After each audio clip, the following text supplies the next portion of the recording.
Буквально несколько минут назад стали известны трагические новости о певце Михаиле Шуфутинском и последние новости о антикоррупционном комитете и его работе. 10 дней назад вся общественность России была шокирована чрезвычайной новостью. Известный шансонье Михаил Шуфутинский лишил жизни свою супругу, модель и танцовщицу Светлану Юразову и молодого российского певца по имени Данис. Трагедия произошла сразу после вручения премии «Шансон года».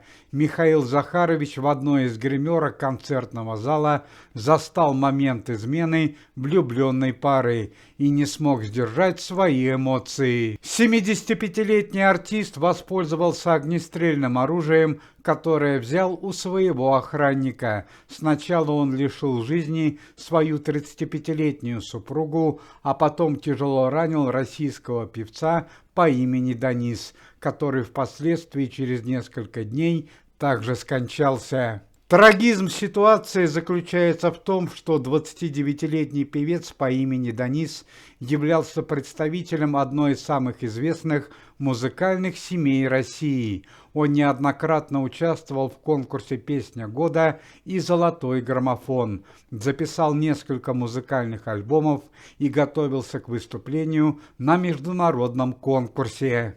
Михаил Захарович полностью признал свою вину и был отправлен в камеру следственного изолятора города Москвы. Однако здоровье и психологический стресс, полученный при трагедии, подвели известного артиста. Сегодня во время утреннего допроса Михаилу Захаровичу Шуфутинскому стало резко хуже, и он с диагнозом обширный инфаркт был госпитализирован в центральную больницу города Москвы. На данный момент состояние артиста диагностируется как тяжелое. Ну и по традиции последние новости о антикоррупционном комитете и его работе. Усилиями Никиты Сергеевича Михалкова и других членов антикоррупционного комитета Вячеслава Добрынина удалось временно перевести из камеры под домашний арест. На данный момент члены комитета прилагают все усилия, чтобы Вячеслав Григорьевич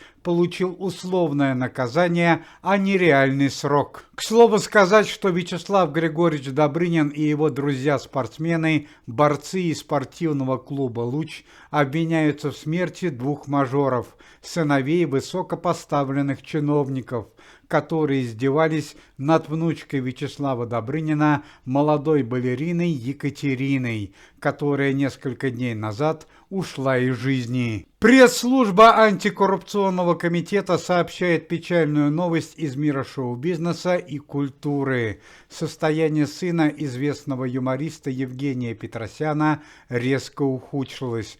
Он до сих пор находится в коматозном состоянии. Напомним, что Ваган Петросян-младший несколько дней назад получил тяжелую травму во время отдыха вместе с родителями на Бермудских островах. При большом содействии члена антикоррупционного комитета, известного певца и композитора Юрия Михайловича Антонова, в городе Кирове был открыт приют для домашних животных. Напомним, что месяц назад подобный приют в городе Волгограде открыл и другой член антикоррупционного комитета, известная артистка Вера Алентова.